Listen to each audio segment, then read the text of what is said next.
Government, economy, education, work, responsibility. What we think about these depends on our worldview.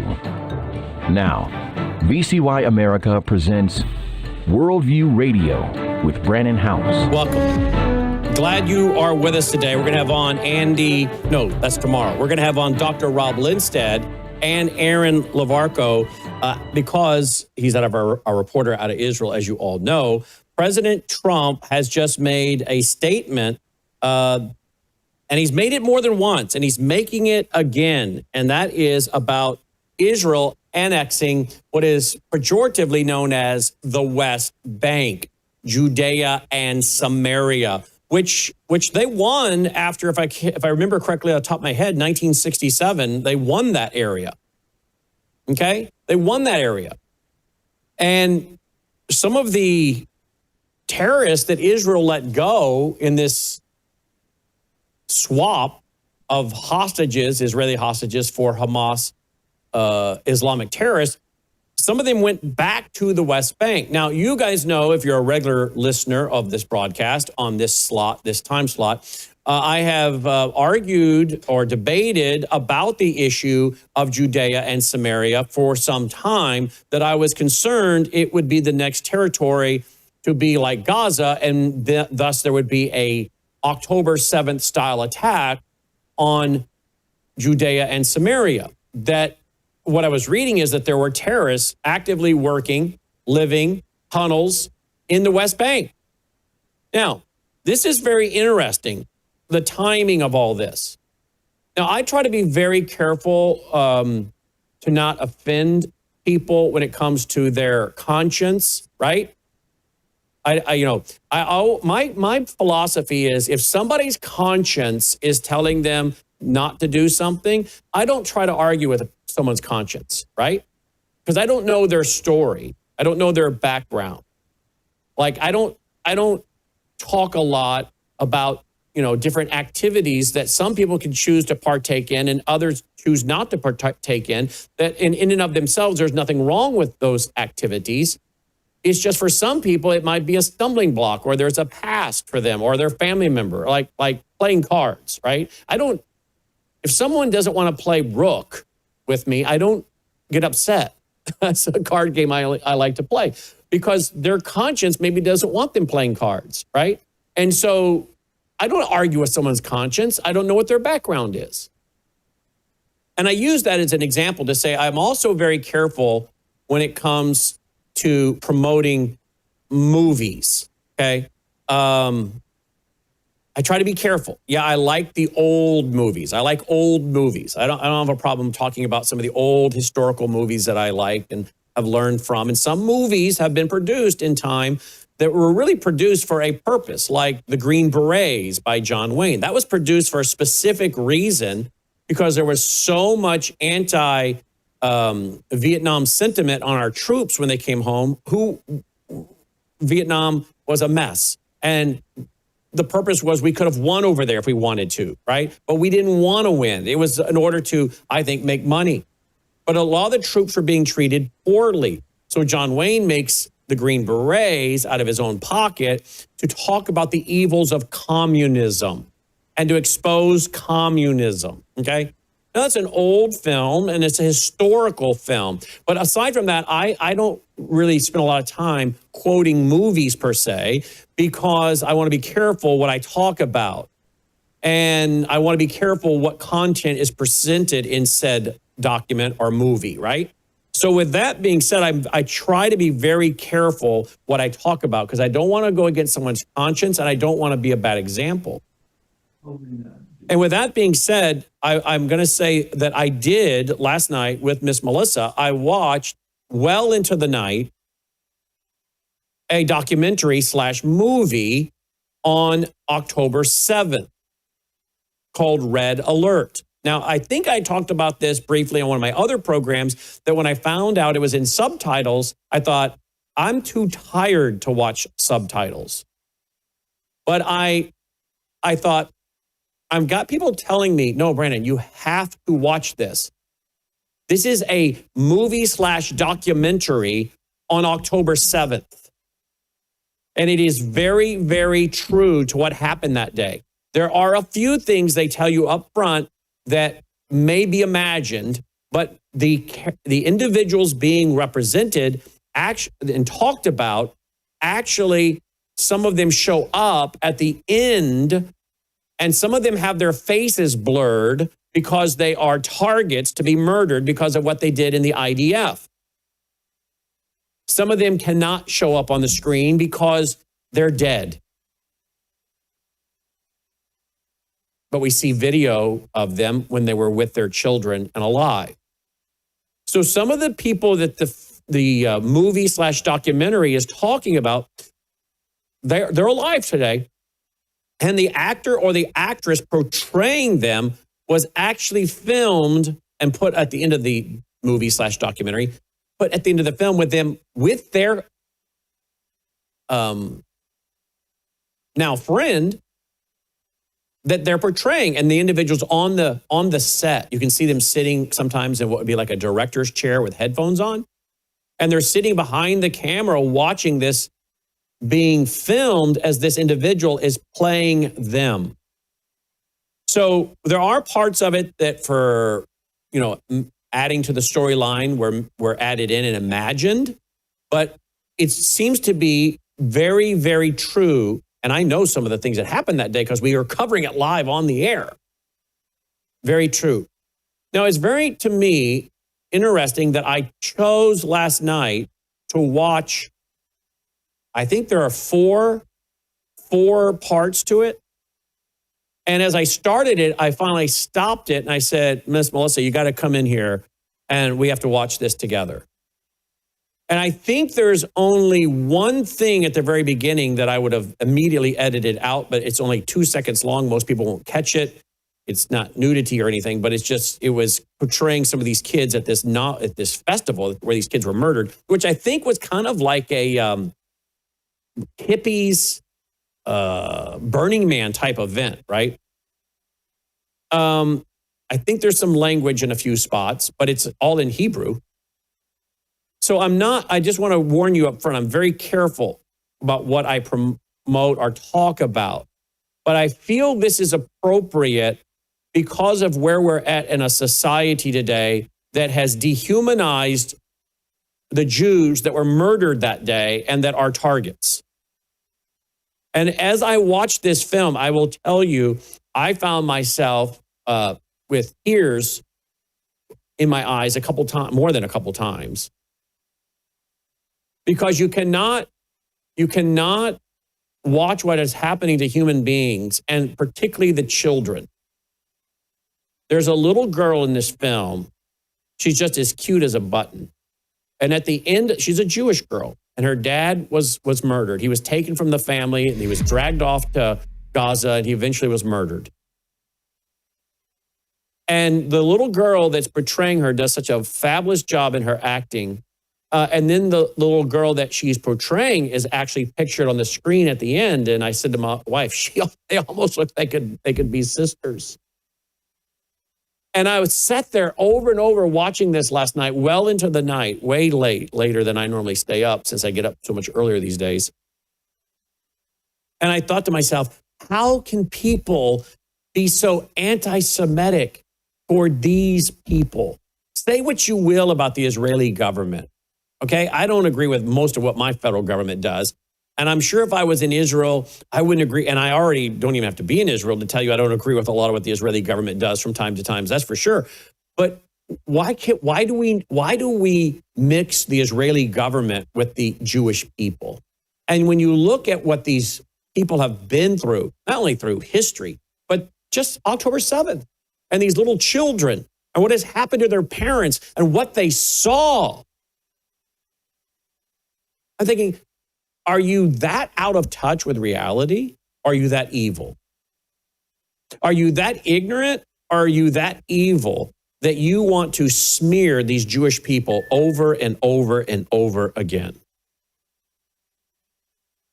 Now, that's what I went to bed with on my heart last night, having watched this, and I had no problem keeping up with the subtitles and reading it, even though it was in Hebrew, the talking. because once you get into it, you can't help but keep going because it's such professional production. And I'm shocked Paramount put it out, to be honest with you. I'm just really shocked. But I went to bed with that last night on my mind. And I wake up this morning to more of this. Listen. Did you promise leaders this week that you would not allow Israel to annex the West Bank? Is that something that you I will not allow Israel to annex the West Bank. No, I will not allow it. It's not going to happen. Did you speak with Netanyahu about this directly? Yeah, but I'm not going to allow it. Whether I spoke to him or not, I did. But I'm not allowing Israel to annex the West Bank. There's been enough. It's time to stop now, okay? Okay. All the cartoons of Trump on a dog leash and the leash is held by Benjamin Netanyahu. That's the stupidity of all this, right? I'm not going to allow Israel. I'm not going to allow Israel. Now, again, I said this during the Biden administration. Netanyahu, quit kissing the ring of Biden. Run your own country. And I'm going to say it again. Same thing with Donald Trump. Netanyahu, run your own country. We don't need to put boots on the ground. We don't need to be over there. I have to be consistent. But you're a rich nation. Fund your own wars. Buy your own stuff. Buy your own technology. Manufacture your own stuff, which I can't believe you don't by now. I think you would have seen the handwriting on the wall decades ago as a country and started developing your own stuff, which you now apparently have this laser dome that's now operational, which is amazing. We showed it on TV the other night. But stop listening to America, okay? You are being sold out. The people negotiating have business deals with Qatar. They have business deals with Saudi Arabia. They've had their buildings bailed out, their hotels bailed out. Why are you listening to Witkoff? Why are you listening to Kushner? Why are you listening to any of these people? They were going to bring troops from Turkey and put them into the Gaza. A country that wants to go to war with you, the United States was going to put Turkish troops in Gaza to help be part of this international group to monitor Gaza. Oh yeah, that's real smart. And not to mention some of the other players. So I'm very, very unhappy today. And I'm very worried about my country because God has many reasons to judge this country. And we're just piling on more and more. But I just got done watching a very emotional documentary/movie on the rape and the murder and the systematic elimination and genocide of Jews. By the way, who many of them were, could we say, peaceniks, doing the whole kumbaya interfaith dialogue, and look what happened to them. You cannot make peace with these people. They had the Gaza given to them. All the Jews got out. Everybody got out and gave them the Gaza in 2005. They had 18 years to build their fictional Palestine state. They had 18 years. And what did they do with it? They built so much bombs and tunnels. One group saying it's going to take 30 years to clear all the bombs out of there. You better annex, you better take control of Judea and Samaria now before another October 7th. Consumers often ask, what should I expect when I take the Bella Grace elixir? And the answer's varied. It really depends on what your health and wellness needs are. I would consider this as your foundational core product for a whole range of health and wellness issues. Let me give you a few examples. If you're a little bit older and you have some joint health issues, some problems with mobility and discomfort, the elixir is going to be your best friend. If you have some skin health issues, wrinkles, hydration, aging, all of those elements are going to be benefited from the elixir, including age spots. Now, if you're in a younger demographic, maybe visual health is where you need some assistance. Eye fatigue, dry eyes, all of those are going to be benefited by the elixir. It's a core product because it benefits so many.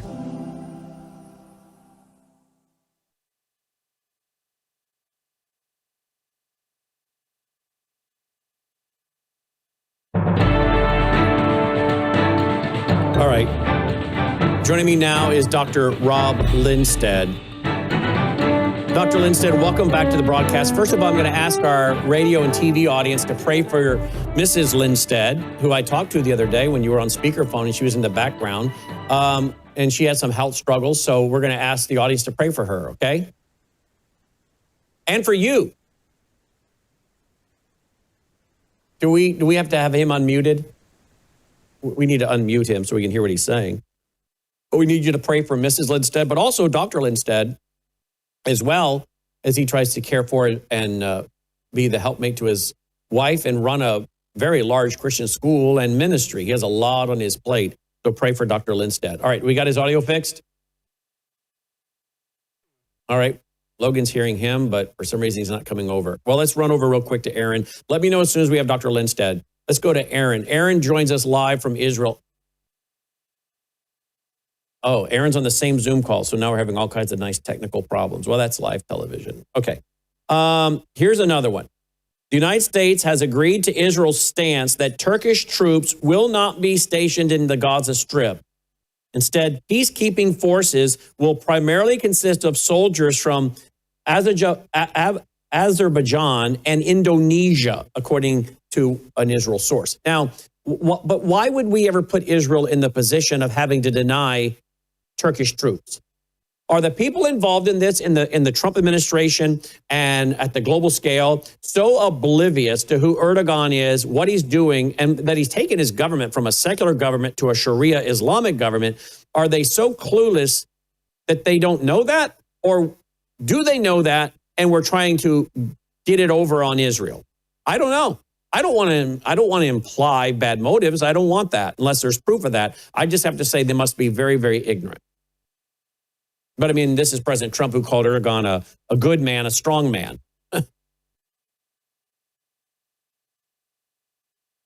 Here's another one. President Trump said that Israel, quote, would lose all its support from the United States, end quote, if it annexed the West Bank. This was in an interview with Time magazine last week. Now, I have to assume it's correct because I've not seen anything from the White House today saying that's fake news. He was misquoted. I haven't seen that yet. If it's out there, feel free to email it over. It sounds very consistent with what we've heard from in the past. Now, I have an article here, survey, younger evangelicals rejecting Israel's biblical role. Replacement theology making a comeback. That's dated today, October 23rd, 2025. Well, of course, because that is what most are teaching.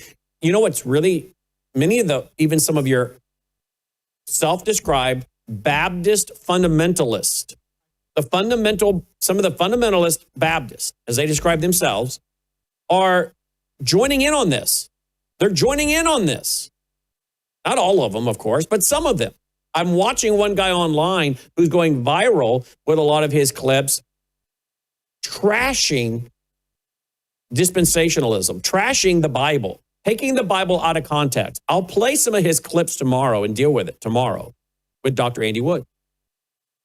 But we also not only have replacement theology in our so-called mainstream of evangelicalism, we have it in the Republican Party. And anti-Semitism and Marxism have largely destroyed the modern Democrat Party. And dare I say that anti-Semitism and communitarianism is going to destroy the Republican Party. Communitarianism, something I've been writing about now for decades. Big government, big business merging together. Like, buying up stock, the U.S. government and private companies, which, by the way, are making big money if you're in on that. But guess what? You're not part of the club, and neither am I. Marxism, cultural Marxism, anti-Semitism has destroyed the Democrat Party. Communitarianism, or you could call it technocracy, and anti-Semitism is destroying the Republican Party. And last night, I guess it was last night, Tucker Carlson, who's promoting a lot of this trash, Tucker Carlson last night spoke at a Turning Point USA event. Here's how that went over from the crowd's perspective when he was introduced.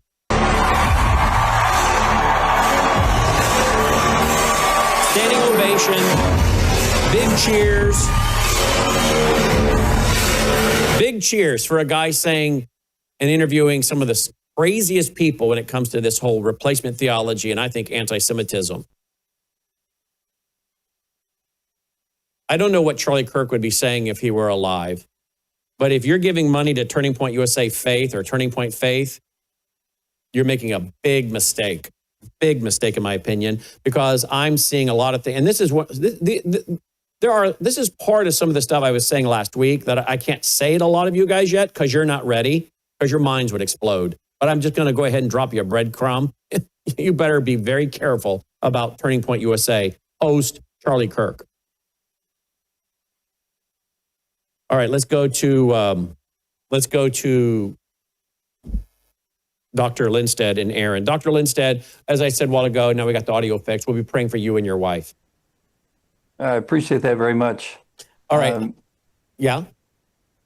No, I've changed my schedule. This topic is so important to me that I was able to get home, take care of her, and rush to the studio because I think this is an incredible subject that we're addressing right now. It's equal to the peace proposal, the ceasefire thing. That's all wrapped up in this important topic. And I don't know if you've seen Red Alert, the documentary on October 7th. Have you seen it? No, I have not. You heard me talking about it though, right?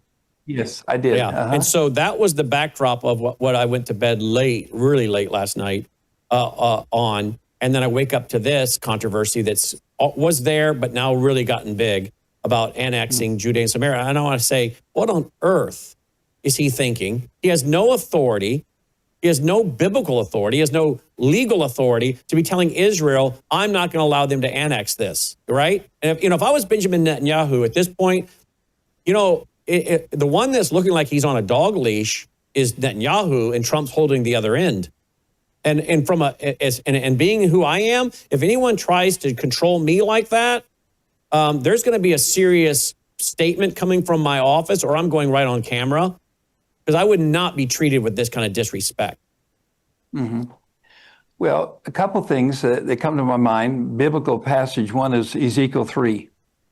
Don't part the land. And God hasn't changed his mind. The land belongs to God. God's allowing the Jews to be there for the moment. And so it's their land. So how does Trump feel like he has the authority to go over God? It's not for debate. It's not a negotiating point. And frankly, all along, there have been factions in Israel who's warned Netanyahu that if this means the first step toward a Palestinian state inside of Israel, then don't accept it, because that's worse than the Gaza situation. And so the warning's been made. That was never part of the deal. And so now all of a sudden we're changing. Now it's not Hamas that's changing, it's Trump that's changing. But I'm also concerned because, and I sent you maybe 5 or 6 articles. Emma sent you 5 or 6 articles, because starting in October the 18th, we have articles that actually show that Turkey and Egypt were doing joint military action together in practice for an attack on Israel. And so now we're going to put Turkey in there as a peacekeeper. It's ridiculous. We've also, in there you'll see a picture. We've identified a place where we're going to build Turkey a nuclear reactor. You know what? I think Turkey is just as dangerous as Iran, but they've never had a nuclear reactor before. So now America's going to build it. Why are we continually pouring billions of dollars into international companies? I think it's because it's making certain people rich. I'm looking at the business deals that Witkoff and Kirchner are making. They're doing billion-dollar business deals. And we don't need that. So I'm very leery about that. I'm concerned because if you look at the pictures that I sent. Did you send those by text or email? I think were they email, Emma? All right, why don't you guys Yes. bring that up, or I don't see it on my side. If you can bring it up, one of them, and we can talk about it. But I do see this. Turkish President Erdogan refused to land in Egypt after reports that Netanyahu would attend the event there. But yet we want to put his troops in the Gaza? Yeah, see, how does that make sense? And so Netanyahu didn't go to the final round of the peace talks in Egypt because Turkey's president, Erdogan, such a baby, he wouldn't leave his airplane if Netanyahu was there. Look, it wasn't about Turkey, it was about Israel. And now look at him at the peace table. Unbelievable. He moved things around until he sat next to Trump. Okay, this guy, really, he thinks he's the Ottoman Empire coming back to life. He's already said that the Ottoman Empire actually owns Gaza. So he's not going there to do anything other than to get rich at Israel's expense. And so I think, look at this, outcast broker. Everyone knows Erdogan actually stepped over so many lines that he was an outcast. Now all of a sudden, he's going to be a major role in the Gaza diplomacy. I can tell you why I think it is. I really believe that Trump is trying to cut off Russian oil. And so he says, okay, if I can get Turkey in my back pocket, how do you do that? Well, at one time, he talked about selling F-35s. Bad mistake. Because our F-35s, Turkey and Israel, they will be fighting each other. Next, we're going to build him a nuclear reactor. In other words, we're building Turkey up because Trump feels that the key to shutting down Russia is to shut down their oil. I agree with that, but I don't agree that you do it through Turkey. Turkey is a pronounced enemy of Israel. It's incredible what this man has boasted about.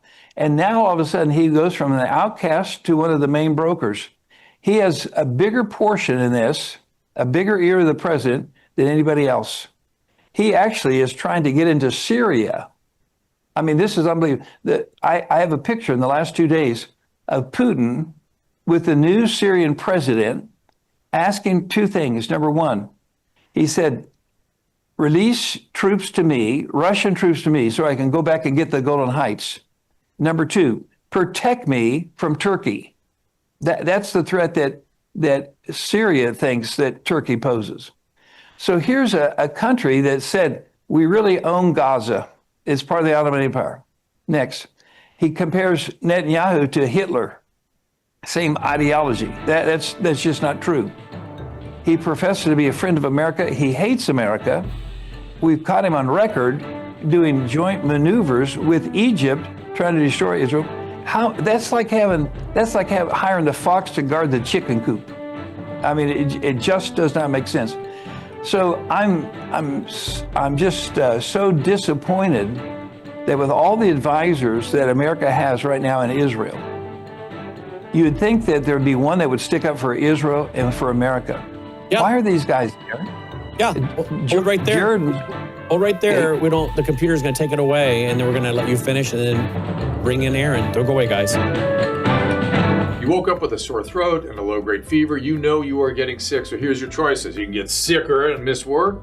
Try to see a doctor this week, or sit hours in a crowded waiting room at urgent care. I have a smarter option for you. Open your medical emergency kit. Match your symptoms to doctor-recommended prescription in your booklet and take the right meds now and get well faster. This is not a first aid kit. It's like having an urgent care in your home. It includes doctor-prescribed medications to treat over 39 medical issues like respiratory infections, strep throat, pneumonia, UTIs, and more. No waiting to see the doctor and no standing in line at the pharmacy. It's right here. Every home should have at least one medical emergency kit, and here's how to order. Go to worldviewhealthcare.com. Your kit to treat dozens of common and serious illnesses is rushed to your door. worldviewhealthcare.com. That's worldviewhealthcare.com. The emergency kit available at worldviewhealthcare.com. Make sure you don't have to go to urgent care. I got pneumonia. I didn't have to go. I took this last year. Stayed at home. Went to bed.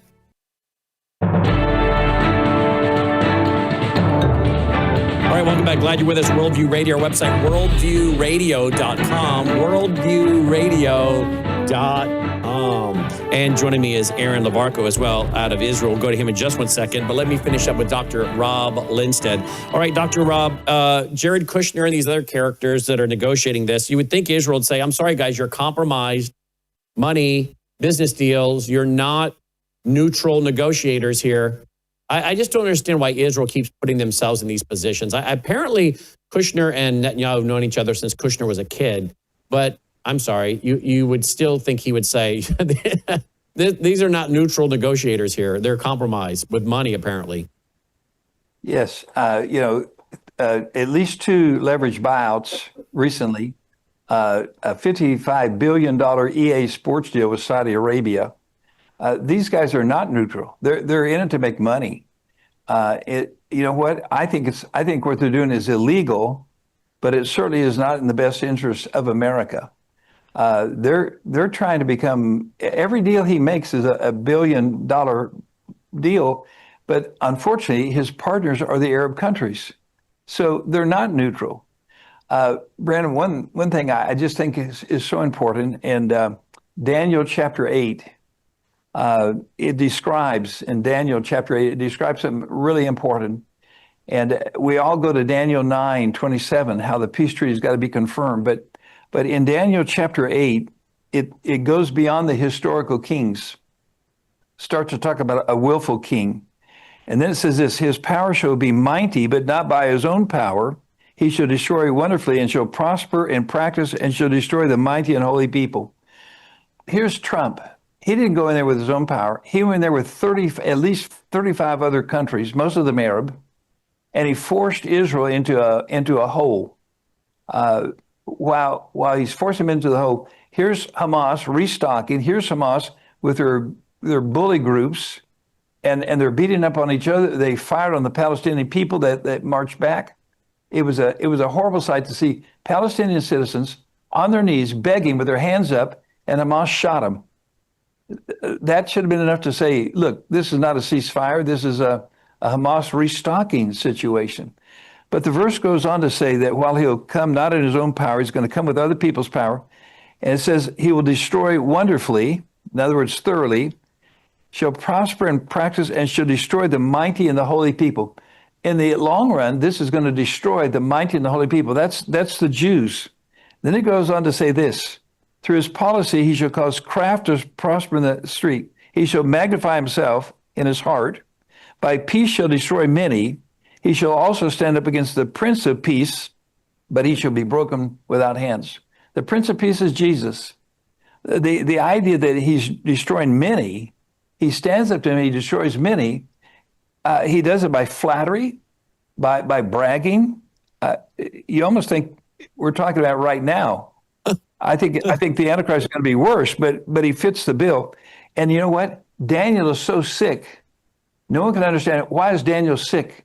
He when he sees what's taking place, he's so sick, he's faint. He can't even do his responsibilities for certain days because he saw something that's taking place. I'm at that stage. This is horrible. Now he's going to ask you how long it's going to take the conservative evangelical world to wake up and catch up with us, because I don't want to sound braggadocious, but we're always ahead of the curve on, well, not always, I should correct that, we're ahead of the curve a lot of the time. We're ahead of the curve a lot of the time, and we're ahead of the curve on this one because we're not political agents. We're not paid for by political groups. We're just trying to study the truth and present the truth. So how long is it going to be before people catch up with us that haven't already? Yeah, I don't know. I know that I'm getting so many questions about am I a dispensationalist? And I am. And I don't mind saying I'm a dispensationalist. Am I pro-Israel? I am. I'm pro-Bible. I can say that's the whole dispensational thing is getting tiresome because they're acting like this was something that came along outside the Bible.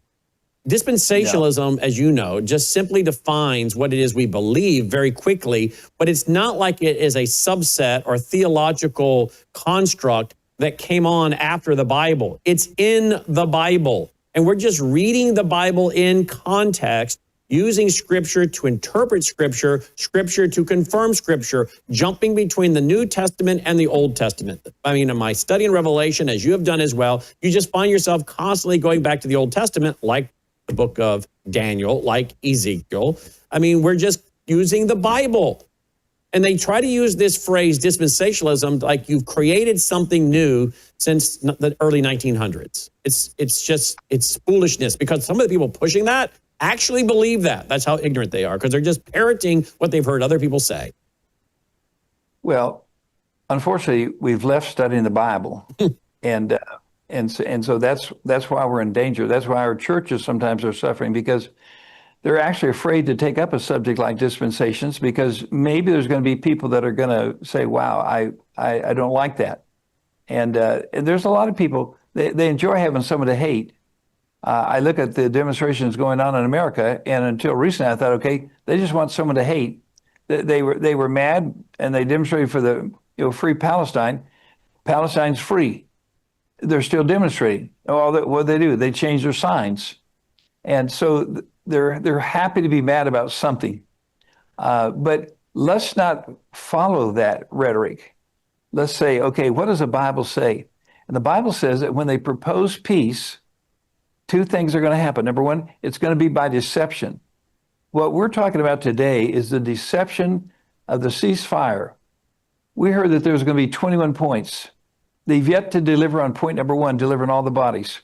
They've yet to deliver on the point that Hamas will be de-armed. They're yet to deliver on the point that Israel would have a clear line that they could stand behind and not be shot at. The pictures of two young soldiers killed, 126, 121, doing their own business on their side of the line. They were shot and killed. Why isn't the world outraged at that? Why aren't they protesting that? Because they're Jews. That's right, because they're Jews.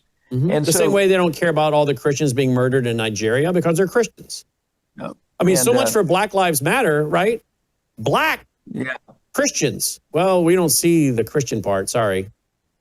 Yeah. Let me bring in Aaron real quick. Aaron, you've been listening to this conversation. First of all, have you seen the documentary Red Alert? I have, Brandon. I have. And wow. Is that sobering or what? Look, we've seen over and over and over for the last 2 years, clips, videos, reminders, and it gets to a place where it's too much. But I have to say, even though this is a heavy, it's very well done. It's very well documented. And for people out there that haven't really got a grip on the enormity of it, this is a good way of getting the picture. Yeah. Yeah, indeed. All right. What do you make of the conversation we're having here? And what do you make? Well, with that being said, not only do you have President Trump at the Oval Office saying what he did, you actually have the Vice President of the United States in your country. I don't know if he's left. Has he left or is he still there? The Vice President has left, and the Secretary of State just arrived. All right. And here is J.D. Vance at the airport. Listen. Yeah, go ahead. We'll do, yeah. West Bank vote yesterday that took place while you were in the country. Oh, yeah, that was weird. That was weird. I was sort of confused by that. Now, I actually asked somebody about it, and they told me that it was a symbolic vote, some symbolic vote to recognize or a symbolic vote to annex the West Bank. I mean, what I would say to that is when I asked about it, somebody told me that it was a political stunt, that it had no practical significance. It was purely symbolic. I mean, look, if it was a political stunt, it was a very stupid political stunt, and I personally take some insult to it.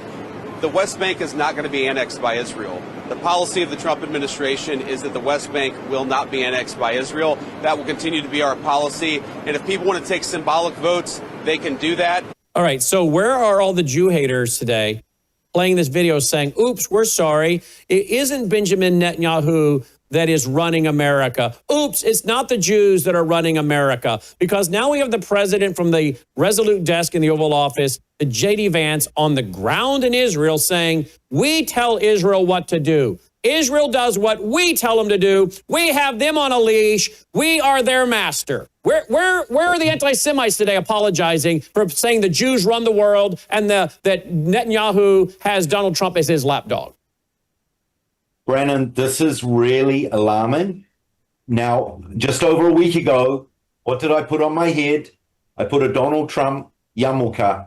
Well, that's coming off, number one. Number two, just think about it. If this is what Donald Trump is doing to Israel because of these peace accords that he's just made, what is going to happen if he is going to be part of more signings with the Abraham peace accords? Mm-hmm. He's basically going to rule the roost. He's going to have us at his mercy. Mm-hmm. This is what did I tell you? What did I tell you last week? What did I say? I totally agree. You did tell me. And you know what scares me? I don't know that the radio audience heard it. It was because we'd gone off VCY. So the TV side heard it. And I said, your country is being groomed. Your country is being groomed. Now be prepared to be raped. That's what I said. Look, I still find it hard to believe someone who stands up at our Knesset, who's kissing everyone's hands and everyone's kissing his hand, and he would say the statement that the West Bank, Judea and Samaria, he didn't even say, look, now's not the time to talk about it. If he'd said that, it would have been fine, in my opinion, for now. But he made it adamant. Who is he? Number one. Number two, do you know, I'm definitely not calling him the Antichrist, but look how fast it's gone from just over a week ago for him almost being the savior of the Middle East, bringing peace with so many nations together, so-called peace, and then a week and a half later, he's telling us what we can and what we cannot do. This really is quite scary, and it should be a wake-up for any world leader in the future, no matter how nice, no matter how well we received him in the Knesset. And I think you saw, for people who haven't seen that speech of his and the way he was received and the thanks that he got and the applause for setting our captives free, and now to do this.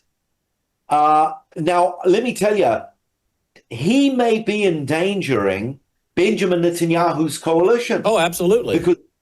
Because there are people in Netanyahu's coalition that they will not be happy with this at all. And look, really, what I would love to see Bibi get up and annex it. Absolutely. Like you texted, 100%. Like you texted me today, Brennan. Yes. You said, isn't it time that you should just go ahead and annex? What would happen? Now Trump, remember what he said? He said, if Israel goes ahead and does this, they will lose our total support. So what? That's what So what? I know, but for him to do that, I agree. For him to say that, that's like, we're going to take our ball and go home. We're going to take our ball and go home. Anyway, that's like me saying, if Benjamin Netanyahu doesn't want to do what I want to do, I'm no longer a Christian Zionist. I'm out of here. I would never say that, because my convictions about Israel are not about a politician. They are firm convictions. Is Donald Trump's convictions firm? News is moving faster than ever, and so are we. Worldview Tube brings you 24/7 live stream coverage and now real-time alerts when it matters most. Once you have the Worldview Tube app installed, exit the app and navigate your way to Settings. In Settings, locate the tab labeled Notifications. Select the Notifications tab. Scroll down until you locate the Worldview Tube app icon. Select the tab, and here you can turn on and customize your notification experience for the Worldview Tube app. News doesn't wait, and neither should you. Turn on push notifications to stay informed. Every headline as it happens. You're watching Worldview 2, built on the 35 years of Worldview books, documentaries, research, high-profile interviews, and the radio and television broadcasts of Brannon House. Would it be? come back with us. Dr. Rob and Aaron also will be back with us on TV tonight for about 10, 15 minutes. I don't know if Dr. Rob's going to be able to make it, but Aaron, we'll do a segment with Aaron for tonight real quick. Look at this, guys. I want you both to comment on this. Comment on this. We got 8 minutes. We got a lot to cover in 8 minutes. This is from an article on Zero Hedge, talking about Donald Trump escalating with Putin. The title is 5 Reasons Why Trump is Once Again Escalating Against Russia. This is interesting. Number 4, he's also not abandoning his stragum, STRATAGM, which is like a strategy, of dividing and ruling Eurasia. He could still be proven wrong on both counts, but in talking about the flow of oil, etc. But in any case, his latest escalation shows that he's still trying to divide and rule Eurasia. Rule Eurasia. Now, how many read that today and thought, wait a minute, Dr. Lindstead, Brannon, Dr. Woods, so many are always talking about a Eurocentric world government. I think that's what you see in the scriptures, Daniel, Revelation, a Eurocentric world government. And this article, a secular article saying President Trump's trying to rule Eurasia. Dr. Lindstead, comment, please. You know, recently, Trump lined things up like he was going to have another peace deal between Ukraine and Russia. Ukraine bowed to him. Zelensky, I think, was willing to do whatever he said. He wanted weapons. He thought he was going to get Tomahawk missiles. And so he did everything he could.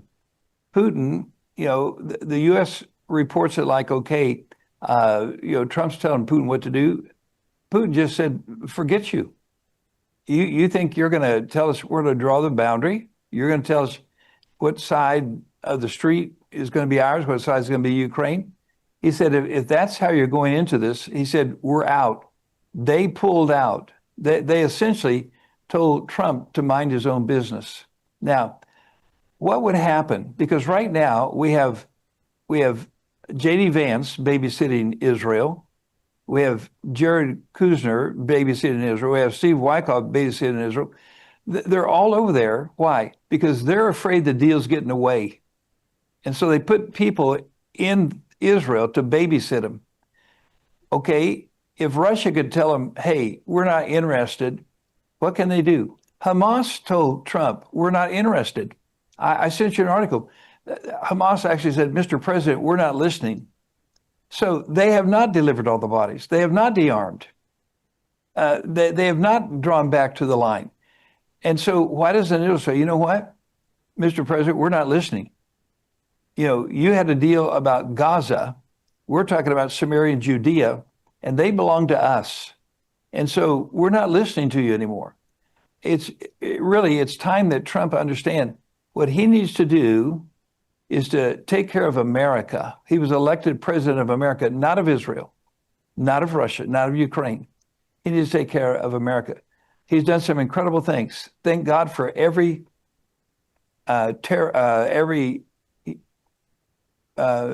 kidnapped person that was captured that's been returned. I can applaud him for that. But I can't say that even the negotiations of the hostages or the terrorists that were released, they got $70 million. They got paid cash. Unbelievable. You know what?